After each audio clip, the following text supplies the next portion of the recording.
On a Tuesday morning in September of 1992, Frank Donnelly stood at the edge of a swamp in Clayton County, Iowa, and ran out of ideas. 3 days earlier, his company's newest machine, a Caterpillar 375 excavator, $600,000 of hydraulic precision and computerized power, had broken through what the surveyors swore was solid ground. The machine dropped like a stone. 60 tons punched through a thin crust of dried earth into bottomless black muck in less than 4 seconds. By the time the operator hit emergency stop, the tracks were already gone. By the time the crew reached the edge, the cab was tilting. Now, 72 hours later, it sat buried to its cab. Yellow paint streaked black. Every hour, another inch down. Frank had tried everything money could buy. Day one, 2 Caterpillar D8 bulldozers chained to the excavator, each one making more horsepower than most people ever see in one place. They pulled until their own tracks started to slip. One chain snapped with a sound like a rifle shot. The excavator didn't move a single inch. Day two, a recovery company from Des Moines with a 50-ton winch anchored to a concrete pad half a mile away. The winch screamed. The cable stretched thin as a pencil. The anchor ripped out of the ground. The excavator sank 6 more inches. Day 3, a crane operator who drove from Iowa City walked to within 100 feet of the swamp, looked at the ground, and shook his head. That ground won't hold me. You want 2 machines stuck instead of 1? Frank stood with his 3 engineers, men with degrees, men who understood hydraulics and load ratings and soil compaction, and none of them had a word left to say. $20,000 a day in delays. A highway contract with penalty clauses, insurance that didn't cover operator error, and $600,000 of yellow steel sinking toward the water table. That's when the old John Deere tractor rattled up to the construction fence. A 73-year-old man in worn overalls and muddy boots climbed down. He walked toward Frank with the unhurried stride of someone who has absolutely nothing left to prove to anyone.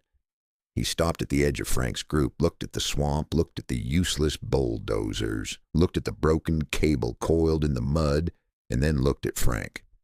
"Morning," he said. "Site's closed," Frank said without looking up.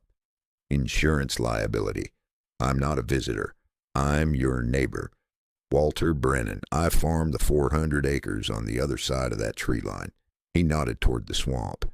"Saw your problem 3 days ago. Thought I'd give you time to sort it out." Frank looked at him. He saw the age, the worn clothes, the ancient tractor at the fence. He saw everything he'd spent 20 years proving he was better than. He saw it, and he dismissed it in about 1 second. "How can you help?" He said it the way you say something when you already know the answer's nothing. "I can pull that out," Walter said. The engineers exchanged a glance. Someone coughed, and Frank Donnelly started to laugh. "With what? You're John Deere. That excavator weighs 60 tons. Your tractor weighs 5. "Not with the John Deere," Walter said, "with my steamer." Frank stopped laughing just long enough to say, "Your what?" "Steam traction engine. Case, 1912 model. She's been in my family 80 years. The laughter came back louder. The engineers caught it. Workers nearby stopped to watch. Frank wiped his eyes. "A steam tractor from 1912. You want to pull out my $600,000 excavator with a machine that's 80 years old. That's right." Walter's voice hadn't changed by a single degree. "I've got bulldozers that make more horsepower than your whole farm. They couldn't move that excavator an inch. What makes you think some antique does better?" Walter looked at the stuck excavator, then at the useless bulldozers, then back at Frank. "Your machines make horsepower," he said. "Mine makes torque. There's a difference." Frank crossed his arms. "Enlighten me. Horsepower is how fast you can do work. Torque is how much work you can do. Your bulldozers spin fast, but they can't grip. They're built for pushing dirt on solid ground, not pulling dead weight out of a swamp. My steamer was built to drag threshing machines through muddy Iowa fields all day. 6-foot drive wheels with steel cleats. 22 tons pressing every cleat into the earth.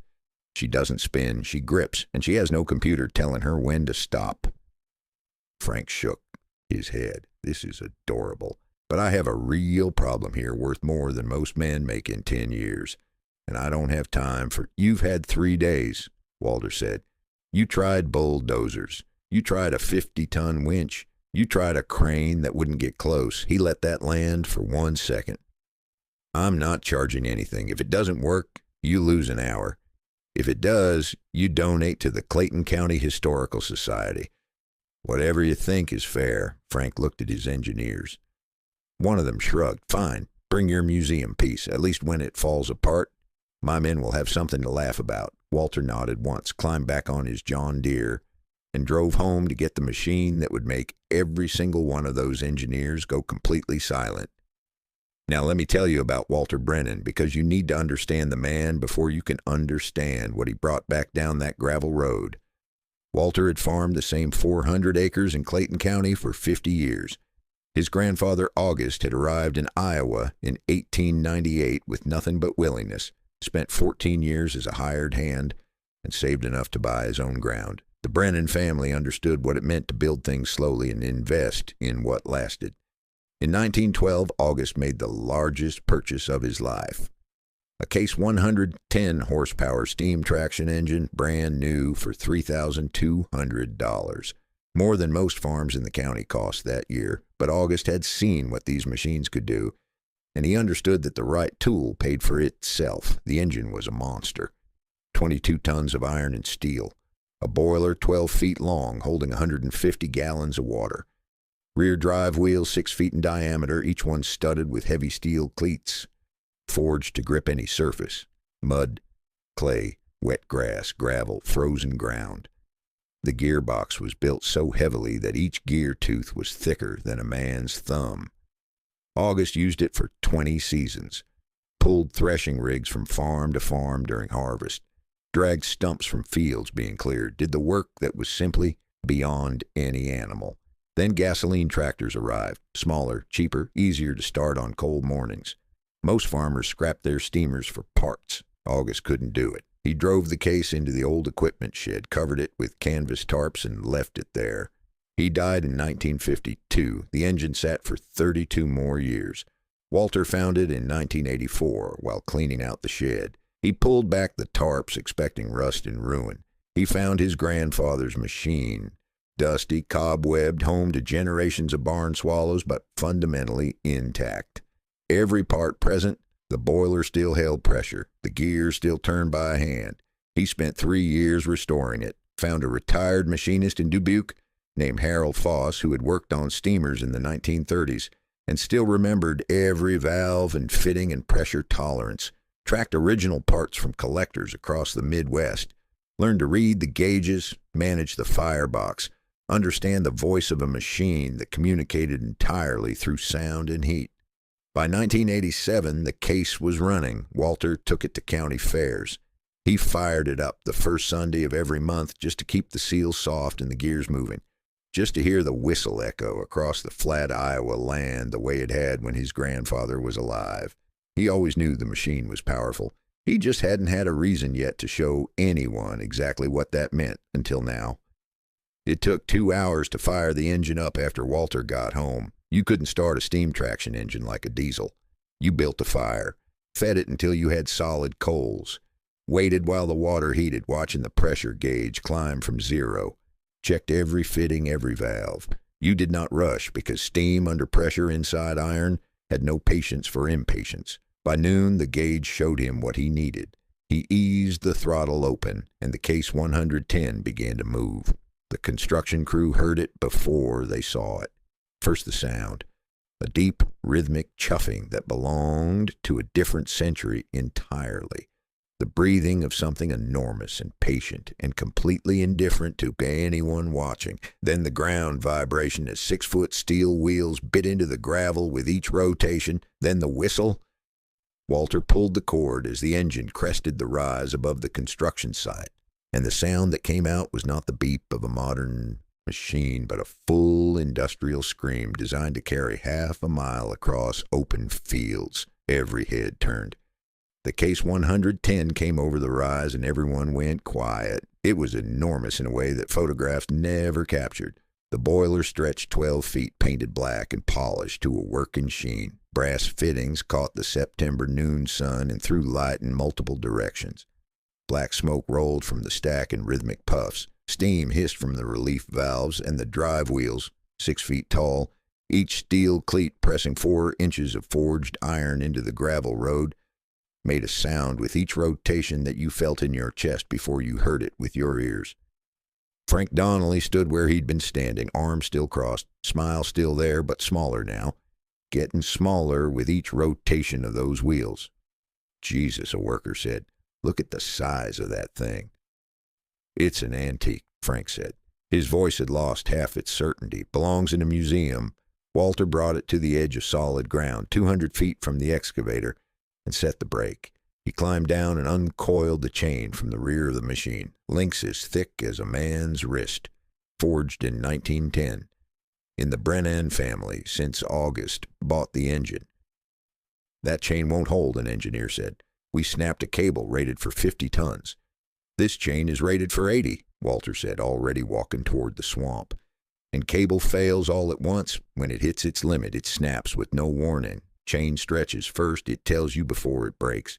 Gives you time to make a decision. He walked across the swamp toward the excavator. His boots sank 4 inches with every step. Solid ground underneath. He could feel it clearly, 4 feet down. The compressed clay the swamp water hadn't reached. He hooked the chain to the main structural frame, tested it with both hands until he was satisfied, and walked back. By the time he reached the engine, he was covered in black mud from chest to boot. He didn't seem to notice. Climbed to the operator's platform, checked the pressure gauge, put his hand on the throttle. You sure about this? Frank called. The mockery was gone from his voice. That machine is worth more than your farm. Walter looked at him. If something goes wrong, I'll owe you an excavator. Nothing is going to go wrong. He opened the throttle. Let me tell you about the next 4 minutes. These are the 4 minutes people in Clayton County still talk about 30 years later. The case 110 didn't roar. It simply began. Chunk, chunk, chunk. Pistons stroking, crankshaft turning, power moving through the gearbox to the drive wheels. The wheels turned, they didn't spin, they didn't slip. Each steel cleat pressed into the earth, found solid ground beneath the mud and pushed back against it, with the full weight of 22 tons bearing down. Ancient physics, completely reliable. The chain went tight. In the cab of the excavator 40 feet away, the instrument panel rattled. The 60-ton machine shuddered as forces it was never engineered to handle ran through its frame. For 3 full seconds, nothing visible happened. Then the excavator moved. An inch, maybe 2, but it moved. Forward out of the hole it had been settling into for 72 hours. Someone on the bank said a word not appropriate for polite company. Walter didn't hear it. He was watching the pressure gauge and listening. He knew this engine's voice the way a man knows his own name. He pushed the throttle a fraction further. The chuffing deepened. The wheels turned faster. Steel cleats tore arcs of black mud backward. The chain hummed at a frequency you could feel in your back teeth if you stood within 10 feet of it. The excavator moved a foot, then another, then 3 feet in one surge as the mud released the tracks with a sound like the world's largest boot being pulled from deep clay. A long, low, sucking groan that ran the length of the swamp's edge and made several construction workers step back without realizing they were doing it. 10 feet, 20. The tracks broke the surface, streaming black water in sheets. 30 feet. The machine rising, mud releasing section by section. Walter kept the throttle steady. The chain kept humming. The cleats kept finding purchase. At 100 feet from the swamp's edge, Walter closed the throttle, set the brake, and pulled the whistle cord. The sound that came out was the same sound that had announced harvest. Mornings across Iowa farms in 1915 and 1921 and 1928. Full, unashamed industrial, no irony, no uncertainty, no qualification. The Caterpillar 375 sat on solid ground, dripping, battered, intact, and worth every cent of its $600,000. Frank Donnelly hadn't moved. His arms were at his sides. His face was the color of old concrete. He looked at the excavator. He looked at the steam engine. He looked at Walter Brennan, covered in mud to the chest, climbing down from the platform with the movements of a man who had expected this outcome from the beginning. Frank didn't say a word. He couldn't find one. Frank showed up at Walter's farm the next morning at 7. Walter was in the equipment barn cleaning mud from the drive wheel cleats. When he heard the truck in the driveway, he kept working, didn't turn around, until Frank's shadow fell across the floor. Mr. Brennan, Mr. Donnelly. Frank stood in the open doorway with his hands in his jacket pockets and looked at the engine for a long moment. In morning light, clean and polished, it looked different from the day before. Not a rescue machine, but what it actually was. Engineering from another era, built by men who understood the difference between a machine that runs and a machine that works. "I came to apologize," Frank said. "I laughed at you. In front of my whole crew. Called your machine a museum piece. Called you Grandpa. I was wrong." Walter set down his brush and turned around. "Yes, you were." "How did you know?" Frank asked it the way a man asks when he genuinely wants to understand, where his assumptions broke down. "How did you know it could work when everything modern had failed?" Walter leaned against the boiler. "My grandfather used this engine for 20 years. He said the men who built gasoline tractors understood engines, but the men who built steam engines understood work. What actually happens when a machine runs into something that has decided it's not going to move and has to keep running anyway." He paused. "Your bulldozers have more horsepower than this machine, but they're protected. When the wheels slip, the computer cuts power. When the load exceeds capacity, the system backs off. That's intelligent engineering.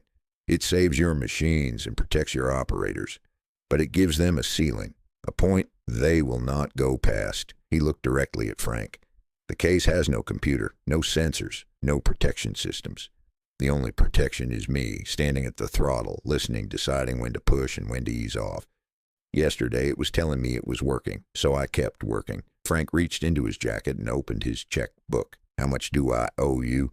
"Donation to the Historical Society." "What did 3 days of delays cost you?" "Close to 70,000. Give them 10,000. They'll use it to preserve machines like this one. Machines people laugh at right up until the day they need them." Frank wrote the check without hesitating, handed it over. "I won't forget what you did. Most people do." Frank looked at the engine one last time. "You know what I learned yesterday? My great-grandfather was smarter than me. He built a world that worked. We just inherited it." He put on his hat and walked to his truck, back to 150 men waiting for a boss who had learned something the day before that no engineer in school had ever bothered to include in its curriculum. By evening, the story was everywhere. Rural communities moved news at the speed of genuine astonishment. A reporter from the Des Moines Register drove up the following week. A television crew from Cedar Rapids. By October, the rescue had run in 3 newspapers, 2 TV segments, and a national magazine piece on vintage machinery finding an unexpected modern purpose. The phone calls started. Construction companies, logging operations, farmers with equipment stuck in places modern tools couldn't reach. Walter took every local call, without exception, without charging a cent. Over the next 5 years, Walter Brennan and the 1912 case pulled 11 pieces of modern equipment from situations modern technology had officially declared impossible, and 2 excavators, a bulldozer, a cement truck, 4 grain trucks, 3 combines stuck in the same field on the same farm in 3 consecutive Septembers. "You'd think they'd learn," Walter said after the 3rd combine. He never charged for any of it. Every rescue ended the same way, a donation to the Clayton County Historical Society. By 1997, those donations had built a proper museum dedicated to preserving the steam equipment that built the Midwest. The Case 110 was the centerpiece, a brass plaque read, "Case Steam Traction Engine, 1912. Owner, Walter Brennan, Clayton County, Iowa. This machine was built before the First World War and is still operational today. It has rescued over $1 million in modern equipment from situations that modern technology could not resolve. Some things don't become obsolete. They just wait for people to remember why they were built." Walter Brennan died in September of 2001. He was 82. Martin found him on the farmhouse porch with a cup of coffee cooling in his hand and a small, quiet expression that suggested he had been satisfied with what he saw from where he was sitting. From that porch you could see the equipment shed clearly, and the Case 110 sat visible through the open door, parked exactly where August had left it 70 years before. The funeral was the largest Clayton County had held in 30 years. Frank Donnelly came from Des Moines, older, grayer, still building things across eastern Iowa. He told the story of the swamp rescue to anyone who would listen. and he told it exactly as it happened, including the laughter, including his own certainty that the old man was wasting his time, including the moment he discovered that 20 years of success had not taught him everything there was to know. This man saved my business, Frank said. Not just the excavator, my reputation, my contract, everything. And I called his machine a museum piece. After the service, Frank found Martin and handed him an envelope. $50,000. That's too much, Martin said. Without your father, I lose the contract, maybe the company. Send it to the Historical Society. With a note that it came from the machine, I laughed at. Martin took over the farm and the engine. He fired it up for the first time after the funeral on a cold October morning. The pressure built as it always had. When he pulled the whistle cord, the sound that rolled across the flat Iowa land was the same sound that had rolled there in 1914 and 1927 and 1952 and 1992. It sounded exactly like something that intended to continue. In 2015, 23 years after the original rescue, Martin received a call from Daniel Donnelly, Frank's grandson, third generation, an excavator stuck in the same swamp. Every modern method had failed. Martin drove the case to the site. Daniel met him at the edge with the specific expression of a man who has been educated by reality for 3 straight days and is still processing what he's learned. My grandfather warned me about this swamp, Daniel said. He said the only thing that ever pulled a machine out of here was your family's engine. I told him that was a nice story, but we had better technology now. Martin began uncoiling the chain. How did that work out for you? Daniel looked at the stuck excavator. About like you'd expect. Martin pulled it free in 40 minutes. Afterward, Daniel stood beside the engine and looked at it the way his grandfather had looked at it 23 years before. How, he asked, how does an 80-year-old machine do what nothing modern can? Martin looked at him. Because it doesn't know how to stop. Your machines are smarter, faster, more precise, but they know when to quit. They're engineered to know when to quit.